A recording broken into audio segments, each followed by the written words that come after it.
वर्ष 1885 में पाकिस्तान के लाहौर से चलकर देहरादून पहुंचा प्रताप म्यूजिक हाउस अपने आप में एक ऐतिहासिक सफर तय कर चुका है।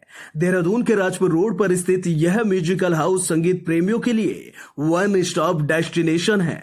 मतलब यह है कि एक बार आप प्रताप म्यूजिक हाउस आते हैं तो आपको संगीत से जुड़ा हर छोटा बड़ा इंस्ट्रूमेंट बिना किसी मुश्किल के आसानी से मिलता है।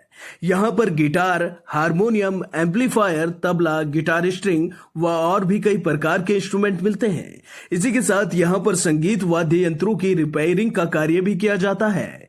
प्रताप म्यूजिक हाउस में वीणा, लबाब, विचित्र वीणा जैसे पुराने दुर्लभ वाद्य यंत्र भी हैं।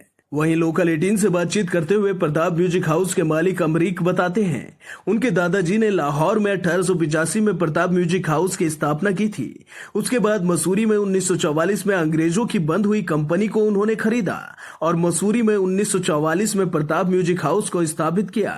इसके बाद 1948 में देहरादून में प्रताप म्यूजिक हाउस को लाया गया और तभी से प्रताप म्यूजिक हाउस को संगीत प्रेमियों के लिए वन स्टॉप डेस्टिनेशन बनाया गया है। ये जी दुकान शुरू हुई लाहौर में, जो आजकल पाकिस्तान में है। तो वो हमारे ग्रैंडफादर ने शुरू किया था। उसके बाद फिर हम 1944 में मसूरी में ख़रीदी दुकान। एक अंग्रेज़ों की कंपनी थी, वो बंद हो गई तो वो हमने ख़रीदी। उसके बाद 1948 में देहरादून में आए, तो फिर 48 से देहरादून में है। वैसे प्रताप म्यूज़िक हाउस तो जो चले जा रहा है वो 1885 से है। में सारे वेस्टर्न इंस्ट्रूमेंट भी हैं, गिटार्स हैं, पियानो हैं, यूकेलेलीज़ हैं, वो सैक्सोफोन हैं, ट्रम्पेट्स हैं। हिंदुस्तानी भारतीय संगीत में तो सारे जो सितार, तबला, हारमोनियम, जो सब फोक इंस्ट्रूमेंट भी जो हैं यूपी के हैं, इंडिया के हैं, वो सब बनाते भी हैं और मंगवाते भी हैं। खासियत तो क्या बताऊँ, मैं अपनी तारीफ़ तो नहीं कर सकता ना मैं। ऐसे है कि हमें इतना एक्सपीरियंस है कि दुनिया भर के इंस्ट्रूमेंट कोई भी हो, चाहे वलायती हो या देसी इंस्ट्रूमेंट हो, उसकी नॉलेज है हमें पता है कि वो कैसे बजते हैं, कैसे रिपेयर किए जाते हैं।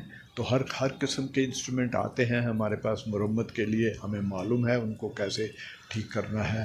तो इंडियन इंस्ट्रूमेंट, वेस्टर्न इंस्ट्रूमेंट, सब की नॉलेज है, हमें एक्सपीरियंस है, इतने सालों से बैठे हुए हैं। ठीक है, ज़रा थोड़ा कोई दुख भी होता है कि हमारे जो यंगर जनरेशन है वो हमारे भारतीय संगीत को से छूटी जा रही है, क्योंकि भारतीय संगीत जो है वो ज़रा काफ़ी मेहनत मांगता है, आसान नहीं है।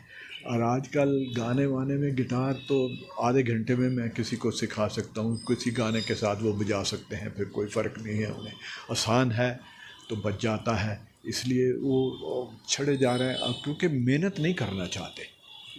पुराने संगीत वाले जितने थे, रात बाहर प्रैक्टिस होती थी। अब जितने देखिए रविशंकर हैं, उस्ताद अली अकबर हैं, ये सब का उन्होंने तो बहुत टाइम लगाया है उस लेवल पे पहुंचने का। और आजकल लोगों को टाइम ही नहीं है, एक टाइम नहीं है और कुछ इंटरेस्ट नहीं है।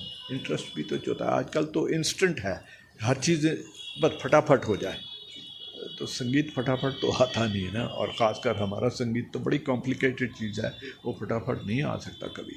पुराने यंत्र हाँ हम दिखा सकते हैं आपको। हमारे पास जो आजकल यंत्र तो हारमोनियम, तबला, सितार वगैरह वो तो चलते ही हैं। हमारे पास वीणा है, रबाब हैं, जो कि आजकल कोई बजाते भी नहीं।